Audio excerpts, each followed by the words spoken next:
primeira semana desse novo volume do livro diário e eu vou compartilhar sobre a quinta-feira, que tem como título Nossa Liberdade é no Espírito. E o versículo para ler com oração está bem rico.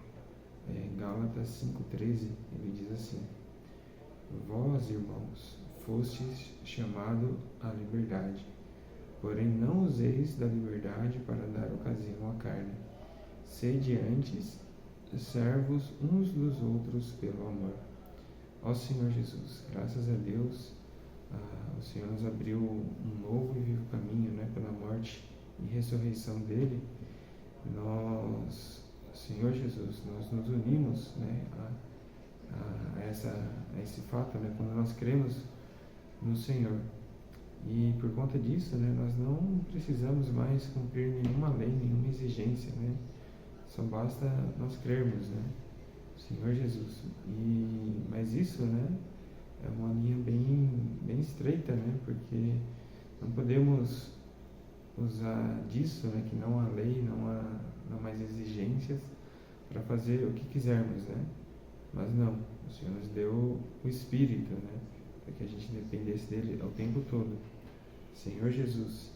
E o Espírito, ele nos ensina todas as coisas, e o Espírito vem pela palavra, pela prática do que o Senhor tem nos dado, de imergir na palavra, os gritos de guerra, casas de adolescentes, todas essas práticas nos levam a ser preenchidos por Deus, Senhor Jesus, porque o mero conhecimento, o mero ensinamento por si só não vai fazer com que a gente ame o irmão, com que a gente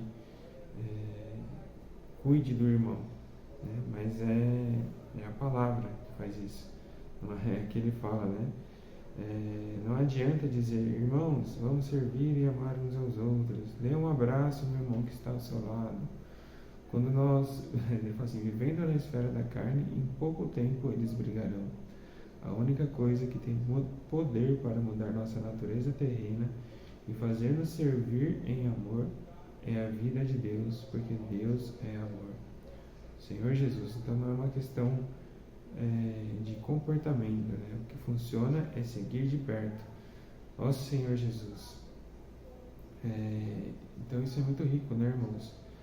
Quando a gente está seguindo de perto, quando a gente está buscando realmente o trabalhar do Senhor de nós, gera esse fruto do Espírito, esse primeiro fruto que é o amor.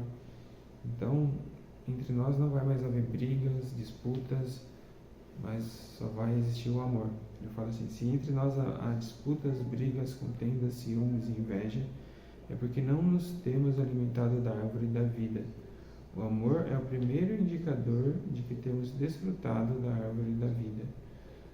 E esse amor, ele nos leva a servir, Ele fala aqui no versículo que é o versículo proposto, para ler com oração, ele fala assim, no final, sede antes servos uns dos outros pelo amor. Então, o fim de tudo, é que a gente sirva aos irmãos. O próprio Senhor Jesus, ele veio para servir e não para ser servido, Então, esse é o nosso objetivo, esse tem que ser o nosso encargo também. Fazer com que essa vida que nós recebemos, é uma vida de servir aos outros, Senhor Jesus. Então esse é o meu compartilhar, que os irmãos tenham uma ótima quinta-feira e um bom desfrute. Amém? Jesus é o Senhor.